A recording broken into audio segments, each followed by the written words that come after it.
अज़ीज़, मेरे मोहतरम, ये आज उज़लाती तहरीक की बात की है और मैंने पढ़ा भी है, बतालिया भी किया है, प्रैक्टिस भी की है। जितने अमराज उज़लाती तहरीक में है दूसरी किसी तहरीक में नहीं है। और एक बात कि उज़लाती तहरीक का मरीज़ इतनी जल्दी ख़त्म नहीं होता है, एड़ियाँ रगड़ रगड़ कर मरता है। असाबी तहरीक का मरीज़, गुदी तहरीक का मरीज़ झटका लगता है, वो जा रहा है। क्यों जी, ऐसा देखा है आपने? तो आज हम देखते हैं कि सारी बात ही रतूबत पे हो रही थी। रतूबात पे, रतूबत जिस्म के अंदर कम कैसे होती है और रतूबत कहाँ पैदा होती है, रतूबत का इज्तिमा कहाँ होता है, जिसे हम बलगम कहते हैं। बलगम की तारीफ़ ये है कि ऐसी रतूबत जो वक्त ज़रूरत, ऐसी रतूबत जो वक्त ज़रूरत खून में तब्दील हो सके। ये जो आता है ना सांस के ज़रिए या खांसी होती है, आता, हम कहते हैं बलगम, ये बलगम नहीं है, ये सक्रेशन है। ये आपके जिस्म के फुजलात हैं, ये आपके सिस्टमों के फुजले हैं। तो अभी जिस सिस्टम में ख़राबी होगी, ये जो बलगम आएगा उसकी निशानदेही करेगा। चाहे वो नमकीन होगा, अगर नमकीन है तो सफ़रा में शामिल है, अगर वो मीठा है तो साबियत है, उसमें असाबी तहरीक का है, फीका है, मीठा है, आपको ज़ायक़ों का पता है। ऐसे ही आज बात करते हैं, हम कहते हैं बलगम बलगम बलगम। बलगम कहाँ पैदा होता है? सदा कहाँ पैदा होता है? सफ़रा कहाँ पैदा होता है? ग़िज़ा में। ओ भाई, ग़िज़ा में तो होता है, लेकिन खून कैसे बनता है? वाइट सेल कैसे बनते हैं? रेड सेल कैसे बनते हैं? ब्लड प्लाज्मा कैसे बनता है? मेरे शागिर्द अर्जमंद खालिद महमूद PhD केमिस्ट्री हैं, बड़ी तहकीक की है, रातें बैठे हैं, डिस्कस की है। उसके बाद जिस रिज़ल्ट पे पहुँचे वो रिज़ल्ट ये है कि आपके सेल की, जैसे बाहर आप एक दुनिया है ना, तो आपका जिस्म एक दुनिया है, ऐसे सेल भी एक दुनिया है।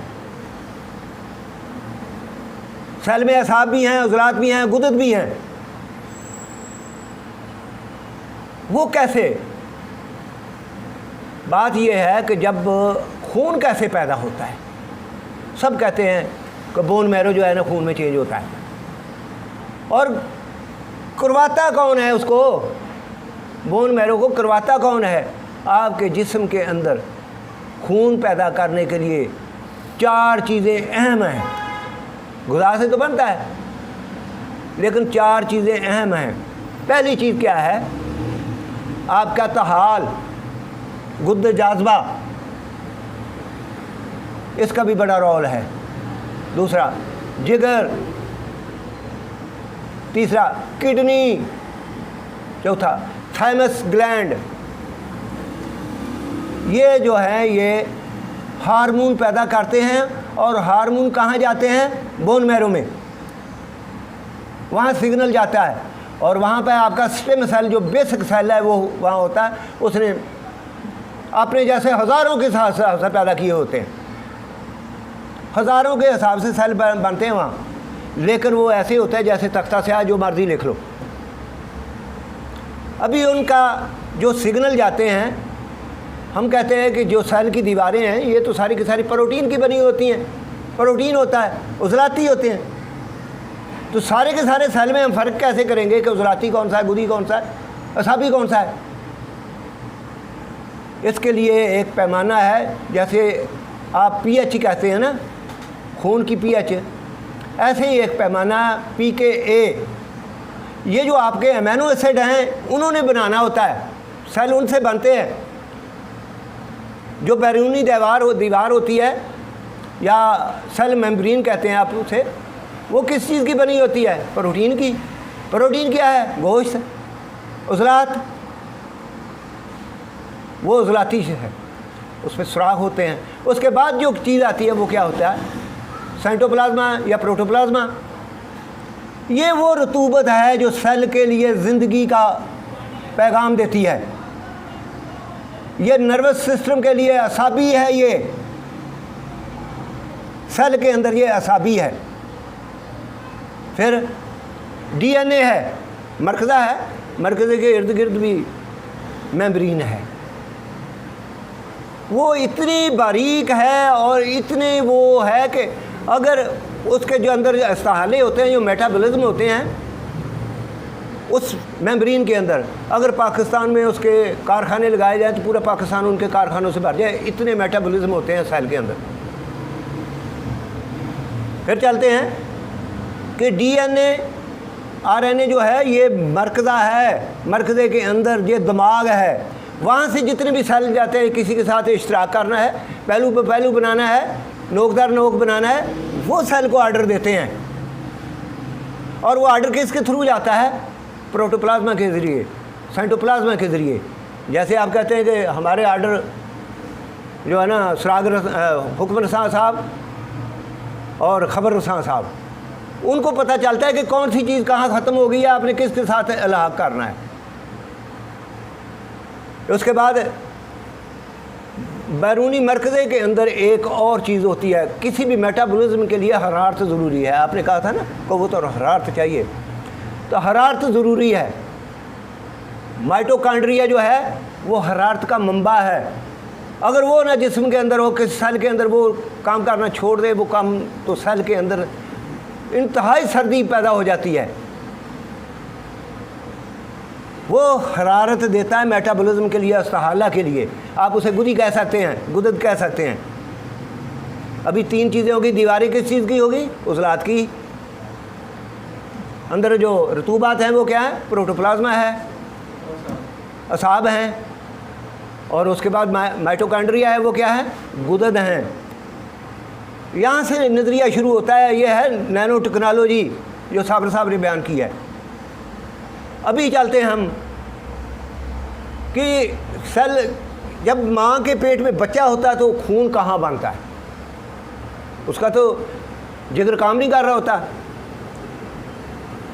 उसका तो हार्ट भी काम नहीं कर रहा होता, उसका तो दिमाग भी काम नहीं कर रहा होता। तो सबसे पहले जो खून बनता है, जैसे आप अंडा ले लें मुर्गी का, 2 या 3 दिन मुर्गी के नीचे रखें, उसके बाद उसको तोड़ के देखें, उसकी जो जर्दी होती है, जौक जिसे बोलते हैं, उसके अंदर एक स्पॉट होगा और वो रेड कलर का होगा। इंसान ममासलत होती है, बैज़ा उनसा और किरमे मनी आपस में मिलते हैं, तो जो सबसे पहले चीज़ बनती है वो जिगर है। वो जिगर है, क्योंकि उस वक्त बच्चे के दिमाग का काम कोई नहीं है, वो बाद में तश्कील पाता है। हार्ट का काम कोई नहीं है कि उसने पंप करके खून आगे भेजना, ये कोई नहीं है। माँ के पेट का ही खून उसके जिस्म के अंदर सारे हरकत करता है। ऐसा ही है। 3 माह के बाद दिल जो है ना, या 4 माह के बाद बच्चे में जान पड़ती है, फिर दिल हरकत करता है, फिर पता चलता है, उससे पहले भी कुछ होता है। तो बात कर रहे थे कि उसकी बोन जो बनती हैं, पहले बोन बनती है, पहले जिगर बनता है, फिर बोन बनती है, फिर उसके बाद ऊपर अज़लात और गुदद आते हैं। तो जितनी लॉन्ग बोन है, पसली की हड्डियां हैं, कूल्हे की हड्डियां हैं, बाजुओं की हड्डियां हैं, इनके अंदर खून बनता है। आप देखेंगे जो पसली के अंदर, आप कभी उसको तोड़ के देखें, उसके अंदर जो होता है वो बोन मैरो जो होता है, उसके अंदर हड्डियों के अंदर उसकी कलर सुर्ख रंग की होती है, रेड कलर का होता है। इसी तरह बाज़ जगह पर आप देखेंगे कि जर्द रंग का भी होता है, हल्के जर्द रंग का, और बाज़ जगह वाइट होता है।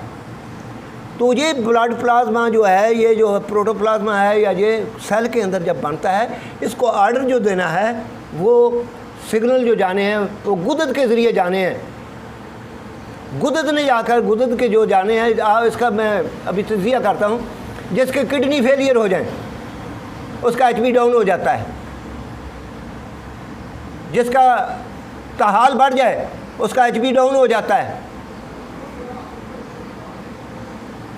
जिसका जिगर ख़राब हो जाए उसका HP डाउन हो जाता है, जिसकी किडनी ख़राब हो जाए HP डाउन हो जाता है। अगर नहीं है तो सामने मिसाल है, टेस्ट करा के देख लें। तो ये चीज़ें इन्वॉल्व हैं, ये सिग्नल जाते हैं गुदद के ज़रिए। जैसे आज एक और बात करूं, अगर आपके असाब पे सोजिश हो जाए, असाब पे सोजिश हो जाए, तो आपका गुदद जो है वो रिलीज़ करता है, उसे बोलते हैं एक खामरा, उसे कह लें कि वो एक सिग्नल हरकारा वो खारिज करता है, जिसको बोलते हैं थायामीन, जिसे बोलते हैं हसरामीन। और जिस्म पे खारिश शुरू हो जाती है, बाज़ दफ़ा आप मरीज़ों का इलाज करते हैं, देखते हैं कि उस दवाइयाँ देने से उसके जिस्म पे खारिश शुरू हो जाती है। भाई खारिश शुरू होना उसके लिए सेहत की अलामत है। जब नाक बहती है ना, नाक बहने लग जाती है तो सोजिश आ जाती है असाब पर, तो फ़ौरन नाक में जलन होती है, खारिश होती है, तो डॉक्टर के पास जाते हैं, वो फ़ौरन आपको एंटीहिस्टामीन देते हैं। आप देख लें, उस पर लिखा होता है, वो सोजिश वैसे की वैसे कायम होती है। हम कहते हैं ये हमें तो डॉक्टर ने एक ही गोली दी है, एक ही खुराक दी है और हमारा नाक जो है ना वो बहना बंद हो गया, लेकिन ये नहीं पता कि उसने कितनी ख़राबी की है। वो जो खून के अंदर जो बनने चाहते थे, जो बनना था, हिस्टामीन बनी थी, उसको उन्होंने ख़त्म कर दिया एंटीहिस्टामीन से। सोजिश वहाँ की कायम है, वो जब उभरेगी फिर वो कंट्रोल से बाहर होगी। तो बात कर रहे थे कि जिगर का पिछले 3 माह से हमारा जो टॉपिक था वो किडनी का था। तो किडनी कब सिकुड़ता है, किडनी कब जवाब देता है? 2 तरीके से, या इसके लिम्फ नोड जो होते हैं, आप इसके जो खलिए हैं गुर्दे के, उनको क्या बोलते हैं इंग्लिश में? नेफ्रॉनिक सिस्टम। मैंने इसलिए पूछा है ना, दो चीज़ें होती हैं, एक होता है नेफ्रोसिस, एक होता है नेफ्राइटिस। 2 चीज़ें बोलते हैं हम, एक नेफ्राइटिस, एक नेफ्रोसिस। एक होता है क्रॉनिक किडनी फेलियर, ये या तो ज़लाती तहरीक में होगा, ज़लाती इसाबी तहरीक होगी, ज़लाती गुदी तहरीक होगी, और या गुदी ज़लाती तहरीक होगी। ये तीनों तहरीकों में आपके खलिए के अंदर जो प्रोटोप्लाज्मा है वो कम होता है। जब प्रोटोप्लाज्मा कम होता है, खलिया सिकुड़ जाता है। आप कोशिश करें कि ये जो प्रोटोप्लाज्मा है इसको पैदा करें।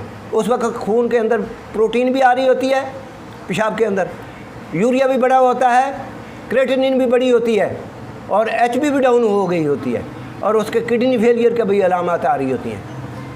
तो कोशिश करें आप 5 नंबर और 6 नंबर तहरीक की दवाई दें। कोशिश करें हरारत और रतूबत उसके जिस्म में पैदा हो, इंशाल्लाह किडनी ठीक हो जाएगा।